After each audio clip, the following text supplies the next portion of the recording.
बिस्मिल्लाहिर्रहमानिर्रहीम। अस्सलाम वालेकुम। क्रॉस टॉक के साथ मैं हूं जिजान डार। आज हम अपने इस प्रोग्राम में दो इशू पर बात करेंगे। सबसे पहले हम आपको बताएंगे कि आईएमएफ पाकिस्तान में किस नई सूरत हाल की तरफ जा रहा है, अगला उनका क्या हदफ है, उसके मतलब हम आपको बताएंगे। और दूसरा, गंदम स्कैंडल केस जो अभी तक खत्म होने का नाम नहीं ले पा रहा, आज किसको क्लीन चिट मिली और किन अफसरान को मुअत्तल किया गया है, उसके मतलब हम आपको बताएंगे। तो सबसे पहले हम चलते हैं आईएमएफ की तरफ। अगर देखा जाए तो आईएमएफ जो सी है वो जिस मुल्क के अंदर भी जाती है उसको खोखला कर देती है। आईएमएफ या तो उस मुल्क को बिल्कुल सिरे से खत्म कर देती है, उसका वजूद, उसका नामो निशान मिटा देती है, क्योंकि वो सिर्फ आईएमएफ के चुंगल के अंदर फंस जाता है।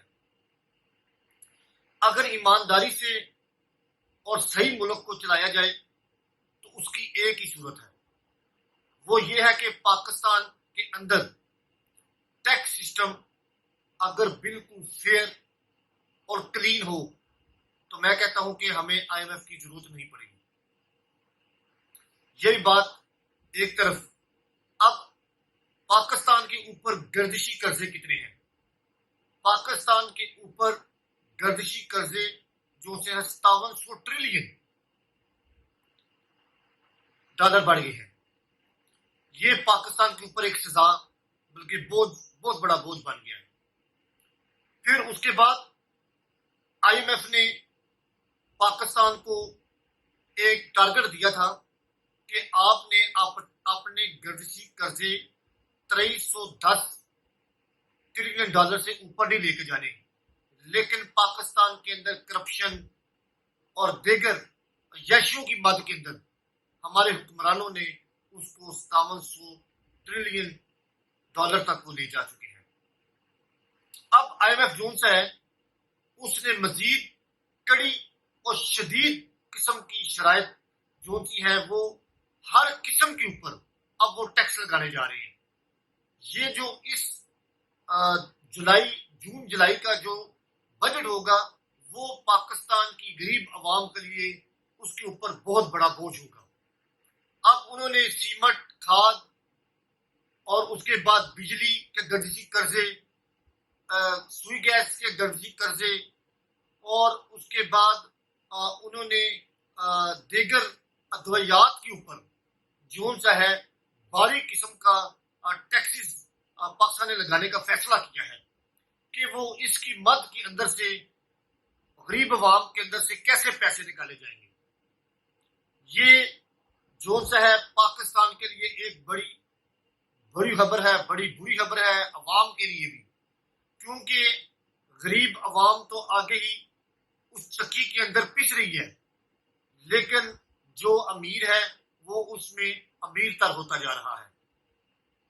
यहां पर एक सवाल पैदा होता है, पाकिस्तान के अंदर जो सा है इस वक्त बिजली की कीमतें जो सी हैं वो मजीद अगले माह से बढ़ाने का फैसला किया गया है। आईएमएफ के साथ ये मुद्दा तय पा गया है। सुई गैस जो सा है उसकी मजीद जो रेंज है, जो उसकी मजीद अजाफी फीस है उसको बढ़ाने का जो मुआहदा वो भी तय पा गया है। अदवायात जो सी है वो 18 से 30% बढ़ाने का फैसला वो भी इस मुआहदे के अंदर शामिल है, क्योंकि पाकिस्तान ने कर्जे कंट्रोल करने हैं तो आईएमएफ जो सा है वो हमें 200 से 3 से अरब डॉलर का बेल आउट पैकेज फराहम करेगा। अब पाकिस्तान के लिए मजीद मुश्किलात जो सी हैं वो बढ़ी जा रही हैं दिन ब दिन। अब आजकल अभी अगर किसी भी एक इंडिपेंडेंट अदारे से पाकिस्तान के मौजूदा सूरत हाल का अगर विजिट कराया जाए तो मैं समझता हूँ कि इस वक्त ताजर बरादरी जो सी है वो मुकम्मल तौर पर जो सी है वो महंगाई के अंदर पिस चुकी है, अवाम पिस चुकी है। بہت بری کنڈیشن ہے، بہت برا حال ہے۔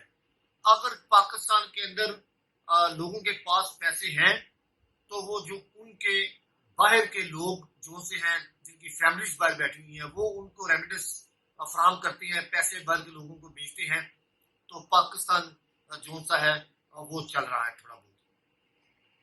اب آئی ایم ایف جو سا ہے اس نے پاکستان کے اندر جو سا ہے مزید اور کن کن چیزوں کے اوپر ٹیکس لگانے کا فیصلہ کیا ہے کہ پاکستان کو کسی صورتحال میں جینے نہیں دینا، بلکہ پاکستان کو جتنا کمزور کرنا پڑ رہا ہے اتنا کرنا چاہیے۔ اب بالکل جو مائنر سی چھوٹی چھوٹی چیزیں ہیں، دالیں، سبزی، پیسٹ، ان کے اوپر بھی انہوں نے جو سا ہے ٹیکس لگانا شروع کر دیا ہے، بلکہ یہ آنے والے بجٹ کے اندر یہ عوام کو پتہ چل جائے گا کہ عوام جو سا ہے وہ کس باری اس سسٹم سے ان کو گزرنا پڑے گا۔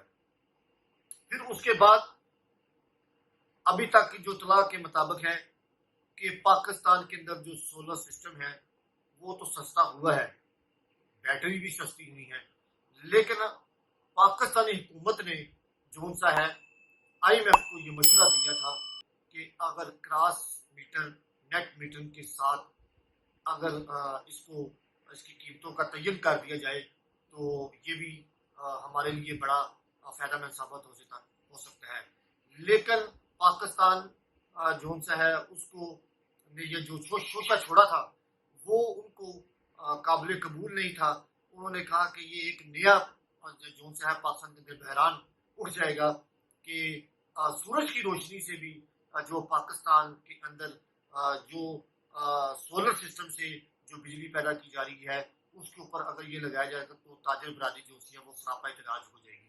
بلکہ نہ صرف تاجر برادری بلکہ جو گھریلو جو صارفین ہیں وہ بھی سراپا احتجاج اور روڈوں پر نظر آئیں گے۔ تو حکومت نے ابھی تک کی اطلاعات کے مطابق جو ہمیں بتایا گیا ہے، انہوں نے کہا ہے کہ ہم نیٹ سسٹم کے اوپر کسی قسم کا کوئی ٹیرف ٹیکس نہیں لگائیں گے۔ اب پاکستان جو سا ہے وہ اس وقت مکمل طور پر جو سا ہے وہ آئی ایم ایف کے دل شکنجے کے اندر مکمل طور پر جگڑ چکا ہوا ہے، اس نے اس کو اپنے اندر سنبھال لیا ہوا ہے۔ پاکستان جو سا ہے وہ اب آئی ایم ایف کے ساتھ اگلی قسط کے لیے بھی انہوں نے اپنا پلان تیار کر لیا، اپنا معاہدہ تیار کر لیا ہے کہ وہ کس طرح اس گھڑیسی قرضے کو پورے کریں گے اور کس طرح عوام کے اوپر مزید بوجھ ڈالا جا سکتا ہے۔ اور ہماری اطلاعات کے مطابق جو سا ہے شہباز شریف جو سے ہیں وہ آنے والے دنوں کے اندر عرب امارات اور دیگر ممالک کا دورہ بھی کر سکتے ہیں امداد کے لیے، یعنی کشکول لے کے وہ جا سکتے ہیں۔ ہمارے ذرائع نے ہمیں یہ بھی بتایا ہے کہ اب محمد بن سلیمان سعودی عرب کے جو کنگ بادشاہ ہیں وہ پاکستان کا دورہ بھی کر سکتے ہیں، کیونکہ پاکستان کے اندر جو سے ہے وہ بھاری سرمایہ کاری کرنے کے لیے ہوا ہے۔ ترکی نے بھی پاکستان کے اندر بھاری سرمایہ کاری کرنے کا ہوا تھا، ایران جو ہے وہ بھی پاکستان کے اندر بھاری سرمایہ کاری کرنے کا ہوا تھا۔ یہ تو اچھی خبر ہے، لیکن عوام کے لیے بری خبر یہ ہے کہ آئی ایم ایف جو ہے وہ پاکستان کے اوپر ایک بھاری قسم کا بوجھ ڈالنے جا رہی ہے اضافی طور پر۔ پاکستان جو سا ہے وہ مزید ان چیزوں کا تحمل نہیں ہے کہ عوام کے اندر مزید جو سا ہے یہ بوجھ ڈالا جائے، لیکن عوام کے لیے حکومت کو چاہیے کہ وہ پٹرول اور دیگر مصنوعات جتنی بھی ہیں کھانے پینے کی اشیاء ان کو کم کیا جائے، کیونکہ اگر یہ سلسلہ نہ تھم سکا تو لوگ سراپا احتجاج ہو کر سڑکوں کے اوپر آئیں گے اور حالات جو سے ہیں پاکستان کے خراب ہوں گے۔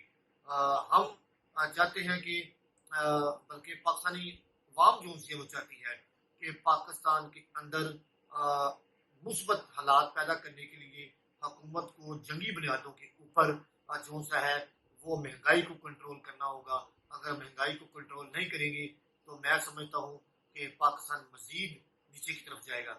اور سب سے ایک اہم بات یہ بھی ہے، ہم سمجھتے ہیں کہ اگر پاکستان جو سا ہے مزید اگر تھوڑا سا اپنی جائشیوں کو کم کر لے حکمران، پروٹوکول जो सा है उनको बंद कर दिया जाए। जो सरकारी अफसरान के साथ सरकारी गाड़ियां पेट्रोल की मद में जाती हैं उनको बंद कर दिया जाए। तमाम जितने भी अफसरान हैं उनसे गाड़ियों हटा ली जाए। उसके बाद जो बिजली के इजाफी बोझ जो से हैं अवाम के ऊपर, जो सरकारी अफसरान फ्री लेते हैं उनको बंद कर दिया जाए। तमाम जितने भी अमरात आप समझते हैं हुकूमत जो सी है वो समझती है कि इनको बंद कर दिया जाए। फिर उसके बाद वजारत दाखिला ने एक बड़ा अहम कदम उठाया है। मोहसिन नकवी ने, उन्होंने तकसीम कार कंपनी के अंदर जो घपला हो रहा है उसको कंट्रोल करने के लिए भी FIA और ISI की जो टीम है उनको भी तश्कील दिया है कि वो इनकी कड़ी निगरानी करें, क्योंकि पाकिस्तान में करप्शन जो है वो बड़ी तेजी से फैलता हुआ ये एक जहर है, ये उबलता हुआ जहर है जो हर बंदे को डसता है। इसको कंट्रोल करना बड़ा जरूरी है कि जो करप्शन का एक बड़ा अहम जो अंदर से शॉर्टफॉल नजर आता है, यानी कि एक पाइपलाइन जो नजर आती है कि अंदर से करप्शन को कैसे रोका जाए, ये एक बड़ा अहम कदम उठाया है मोहसिन नकवी ने कि FIA और ISI के साथ मिलकर इसको कैसे कंट्रोल किया जाना चाहिए। तो ये थे IMF के पाकिस्तान के ऊपर असरात क्या पड़ेंगे उसके मतलब हमने आपको बताया। अब हम चलते हैं अपने प्रोग्राम के दूसरे हिस्से की तरफ। गंदम स्कैंडल केस, ये भी मसला कश्मीर बना हुआ है। गंदम स्कैंडल जो सा है ये खत्म होने का नाम नहीं ले पा रहा, लेकिन बिल आखिर आज शहबाज शरीफ की जेर सदारत वफाकी कबीना का इजलास हुआ। वहां पर उन्होंने पिछली जो निगरान हुकूमत थी उनको क्लीन चिट दे दी है। उन्होंने कहा है कि वो इस गंदम के घपले के अंदर शामिल नहीं थी। उन्होंने इस सारे घपले का जो बोझ है वो वफाकी जो अफसरान हैं ब्यूरोक्रेट्स उनके ऊपर इसका जो सा है वो उनको मुअत्तल कर दिया गया है अफसरान को, और उनको जो सा है साइडलाइन कर दिया गया है और उनकी तहकीकात का दायरा कार भी वसी कर दिया गया है। अब अगर देखा जाए तो जो मैंगो दामन पाकिस्तान ने ये जो गंदम खरीदी थी वो तो पड़ी पड़ी खराब हो गई, उसमें कीड़े पड़ चुके हैं, वो किसी खाने के काबिल नहीं रही। अब किसान हाल ऐसे परेशान हैं कि उनको अब सस्ते दामन पाकिस्तानी जो गंदम है उसको लोगों को देनी पड़ रही है। मैं समझता हूं कि वफाकी कबीना के अंदर आज जो कुछ भी हुआ वो सारा सिस्टम जो सा था वो अफसरान की बजाय देखिए वो जो निगरान हुकूमत वज़ीर आज़म ने उन्होंने इजाज़त दी थी कि इस गंदम को मंगवाया जाए। वैसे अगर ब्यूरोक्रेट्स को देखा जाए, अफसरान को देखा जाए तो वो कैसे गंदम मंगवा सकते हैं। और दूसरी सबसे बड़ी बात कि LC क्लोज थी, LC बिल्कुल बंद पड़ी हुई थी। उन्होंने LC कैसे ओपन की, वो किसकी इजाजत से ओपन हुई? सारी बात है वज़ीर आज़म स्टेट बैठा हुआ है, अनवारुल्लाह काकड़ जो से थे निगरान वज़ीर आज़म, वफाकी कबीना के जो लोग थे वो सारे के जिम्मेदार हैं। उनको पता था कि पाकिस्तान के अंदर अजाफी किस्म की ऑलरेडी फसल जो सी है वो पक रही है, मौजूद है, तो बाहर से इनको लेने की क्या जरूरत थी। इसका मतलब ये था कि जो 400 अरब रुपया था वो कैसे खाना था, उसको कैसे तकसीम करना था लोगों के अंदर, वो सबको मिले हैं। और जिन अफसरान को मुअत्तल किया गया है, मैं यकीन से कहता हूं कि वो अफसरान आने वाले दिनों के अंदर अच्छी पोस्टों पर लगे नजर आपको आएंगे। उनका वकार आगे से ज्यादा बुलंद होगा, क्योंकि ये एक तरीकाकार होता है। उस अफसर को मुअत्तल कर दिया जाता है, उनके खिलाफ इंक्वायरी लगा दी जाती है। ये आज तक मुझे बताएं पाकिस्तान के अंदर जुडिशल कमीशन कोई फैसला नहीं कर पाया, किसी अफसरान की कोई स्क्रूटनी नहीं कर पाया, उनकी कोई इंक्वायरी नहीं कर पाए। क्यों? क्योंकि हाँ माम के अंदर तमाम लोग नंगे हैं, उनको पता है। इमरान खान ने ब्यूरोक्रेट्स को धमकी दी थी, तो आप देख लें इमरान खान की हुकूमत कितने चली गई। उनको सिर्फ एक OSD कर दिया गया है उन अफसरान को। ये इसकी सजा नहीं है, सजा जो सी है वो मरतब की जानी चाहिए انوار کاکڑ سے لے کر تمام کابینہ کے جو وزراء تھے ان تک تمام کی نگرانی کی جانی چاہیے، ان کے بینک اکاؤنٹس کی نگرانی کی جانی چاہیے۔